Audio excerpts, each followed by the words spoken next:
Le dernier quart d'heure de Smart Bourse chaque soir, c'est le quart d'heure thématique. Et une fois par mois, nous avons rendez-vous avec les équipes de Clartan Associés pour décrypter un cas d'investissement avec l'aide notamment de l'analyse fondamentale. Olivier Deloz est avec nous ce soir, associé et gérant chez Clartan Associés. Bonsoir Olivier. Bonsoir Grégoire. Et nous parlons avec vous ce soir du cas Inditex, cas passionnant qui est d'abord l'histoire d'un homme, j'ai envie de dire Olivier, d'un self-made man à l'espagnol.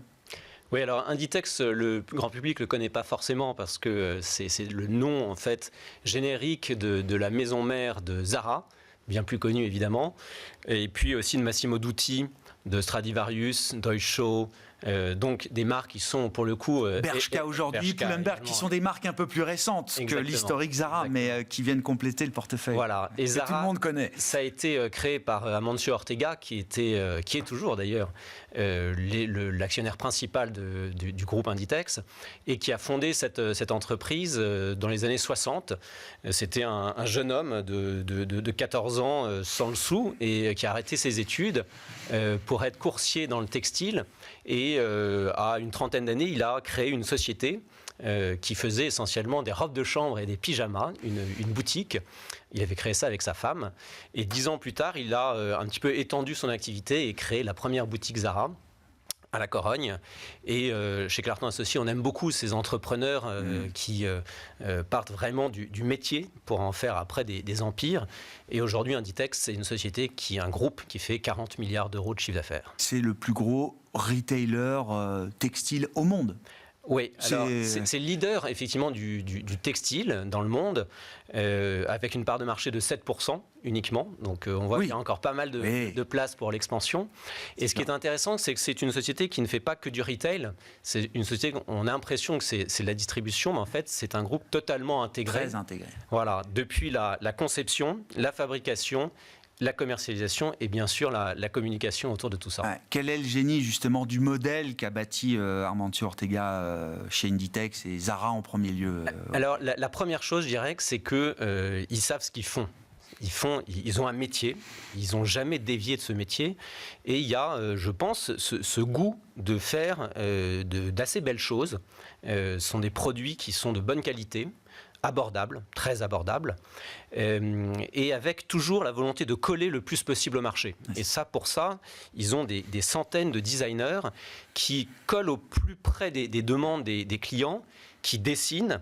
Alors, il y a une petite partie de s'inspirer de ce que font les grands de la mode, pour pas dire plus que ça. Mais ils savent faire ça très très bien. Et surtout, ils ont en fait une relation avec les magasins, à partir du centre qui est à la Corogne, pour faire en sorte d'avoir des petites séries et de réapprovisionner toujours ce qui marche le mieux. Donc, ça veut dire qu'ils ont des remontées du terrain en temps réel.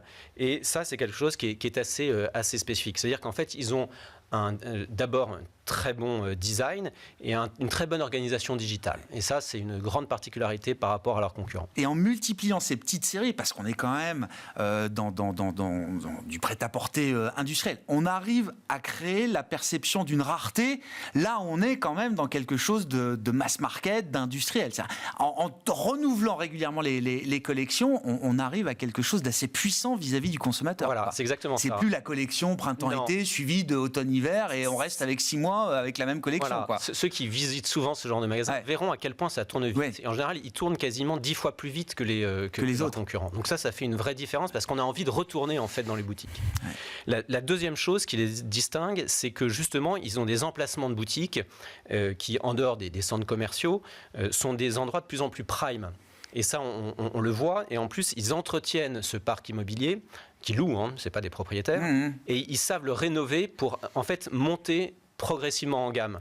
C'est intéressant si on regarde leurs emplacements à Tokyo, au Moyen-Orient, à Londres, à Milan ou même à Paris, de voir par exemple comment est-ce qu'ils ont renouvelé et remodernisé l'une de leurs boutiques phares qui était rue de Rivoli. On voit que c'est vraiment quelque chose où on a envie, finalement on se sent bien, l'espace est beaucoup mieux occupé, c'est bien fait, et donc ça les distingue de leurs concurrents que peuvent être H&M, Primark, etc. Autre point qui est très intéressant, et donc on s'en rend compte uniquement quand on le sait, c'est que c'est une entreprise qui ne fait pas de publicité. Pas de publicité à l'ancienne, c'est-à-dire que leur moyen, leur canal de communication, ça a longtemps été leur boutique, leur vitrine, et évidemment avec le digital, sur lequel ils étaient très en avance, ils ont été très bons effectivement dans la communication, via les réseaux sociaux, via les influenceurs, et il y a des collections capsules qui ne sont certaines commercialisées que sur leur site internet. Donc ça fait aussi une très grande force. Et puis enfin, c'est l'empreinte géographique. Donc, l'ensemble de tous ces points font que finalement, ils ont une force de frappe, une génération de trésorerie qui est très supérieure à leurs concurrents. Et donc, c'est un modèle qui continue en fait à se développer. C'est un peu la stratégie du nénuphar où ils ont conquis l'Espagne, ils ont conquis l'Europe, et puis ils commencent tout juste aux États-Unis et en Asie. Parce que si on regarde quelques dizaines de magasins, c'est ça aujourd'hui aux États-Unis ou exactement. Si on regarde la répartition du chiffre d'affaires, il y a 50% en Europe, 15% en Espagne. Et uniquement pour l'instant 20% aux États-Unis, mais dans les Amériques. C'est-à-dire que les Amériques, c'est surtout le Mexique. Mais aux États-Unis, ils ont 100 boutiques, alors qu'en Espagne, ils en ont 1200. C'est ça. Donc ça ne veut pas dire qu'on va faire évidemment la même chose aux États-Unis qu'en Espagne, mais ça veut dire que le nénuphar peut continuer à croître. J'ai l'impression que c'est un groupe qui n'a pas raté beaucoup de mouvements stratégiques en termes de diversification notamment. Là, ils sont en train d'essayer de tester le terrain de la maison, le terrain de la beauté. Qu'est-ce que ça donne déjà ? Est-ce que c'est des résultats satisfaisants pour eux ? Est-ce que ça permet justement d'imaginer un périmètre et une emprise encore plus large auprès des consommateurs ? Oui, exactement. Alors, ils testent. Et ça, c'est du test encore. On ne peut pas dire que ce soit encore du test, mais parce que les Zara Home, on les voit depuis quelques années quand même. Ils sont prudents, c'est ça qu'on peut dire. C'est-à-dire qu'à partir du moment où ils ont bien développé un modèle, ils se disent est-ce qu'on ne peut pas voir des activités un peu connexes sur lesquelles on est très bon et essayer de dupliquer en fait cette activité. Donc ils ont fait plus que le tester, vous avez raison, sur Zara Home, et donc ça c'est vraiment en développement.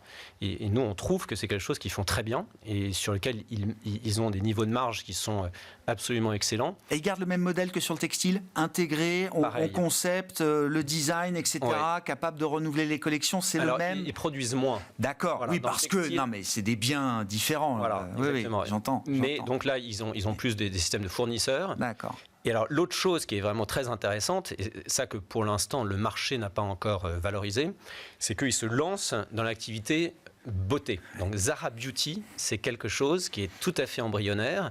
Et si jamais ça prend, donc ils vont commencer par le parfum, ils continuent par le maquillage, ils y vont assez doucement, ils font des recrutements chez L'Oréal, enfin chez vraiment les tout meilleurs. Et c'est vrai que si jamais ça marche, ça veut dire que c'est vraiment un relais de croissance qui peut être extrêmement puissant. Et ils ont déjà tout ce qu'il faut. Ils ont en fait l'infrastructure des magasins, les sites internet. Donc tout ça peut accélérer effectivement de manière assez impressionnante. Une fois qu'on a décrit le modèle comme ça, Olivier, qu'est-ce que ça donne là sur les résultats et les ratios clés de l'entreprise Inditex aujourd'hui ? Alors Inditex, c'est une must-have chez Clartan. C'est exactement ce qu'on cherche comme société. C'est d'abord un leader. Nous, on aime beaucoup les leaders. Parce qu'en fait, on ne se rend pas compte à quel point il y a une prime au leader. Souvent, le leader, en fait, il va plus vite. On pense qu'il est plus gros, donc il va moins vite, mais souvent, en fait, finalement, il peut accélérer. Donc, il y a des effets d'échelle qui jouent vraiment pour eux. Bon, c'est une Rolls, Inditex, c'est certain. Si on regarde les ratios tout simplement du compte de résultats, c'est une entreprise donc, qui fait 40 milliards de chiffre d'affaires, qui fait quasiment 7 milliards de résultats nets là, cette année, presque 6 milliards de free cash flow. Tout en ayant investi 2,5 milliards d'euros cette année, l'année dernière, l'année prochaine. Enfin, disons que c'est beaucoup, tout ça, beaucoup d'argent. C'est une entreprise qui aujourd'hui a 12 milliards d'euros de cash net au bilan. Donc ça veut dire que ça peut être un dividende additionnel un jour pour l'actionnaire. Enfin, que la famille Ortega est assez contente pour l'instant de garder en partie au sein du groupe. Et donc ça va permettre au groupe de continuer à se développer. Le return on equity de cette société, c'est entre 25 et 30%. Donc c'est 2 fois plus important finalement que la moyenne des sociétés cotées. Des ratios comme ça, en fait, on le retrouve dans le luxe, on le retrouve dans des sociétés, même certaines de logiciels.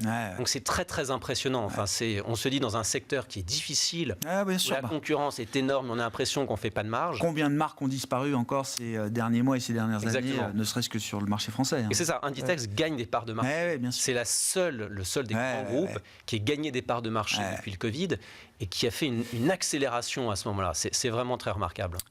de risque ou risque potentiel, la question de la succession, Armancio Ortega est toujours là, vous l'avez dit, il est plus aux manettes. Est-ce que de ce point de vue-là, le risque pour vous est complètement annihilé d'une certaine manière? Est-ce que la question de la succession a bien été traitée? La question de l'ESG dans le milieu de la mode, de la fast fashion, du textile, on sait que c'est un secteur qui est regardé de près par l'analyse ESG. Oui, alors la question du risque de la succession, ça pour nous, c'en est pas eu. C'est évacué. Okay. Oui, parce qu'il s'est tout de suite et tout au début de l'histoire, entouré de gens très capables, qui sont très intéressés au développement du groupe grâce à des participations au capital. Sa fille et aujourd'hui la présidente, elle est exécutive, mais on sait que ce n'est pas elle qui pilote le groupe. C'est quelqu'un qui aujourd'hui a bientôt 90 ans, Armancio Ortega, mais qui est en retrait depuis très longtemps. On ne le voit jamais, absolument jamais. Donc, il n'y a pas de question. Le modèle... La passation, c'est déjà faite. Oui, c'est ça. Alors la question ESG, c'est une vraie question. Ouais. Pourquoi ? Parce que le textile, c'est l'un des secteurs qui pollue le plus, c'est vrai, qui utilise le plus d'eau, qui rejette le plus de déchets.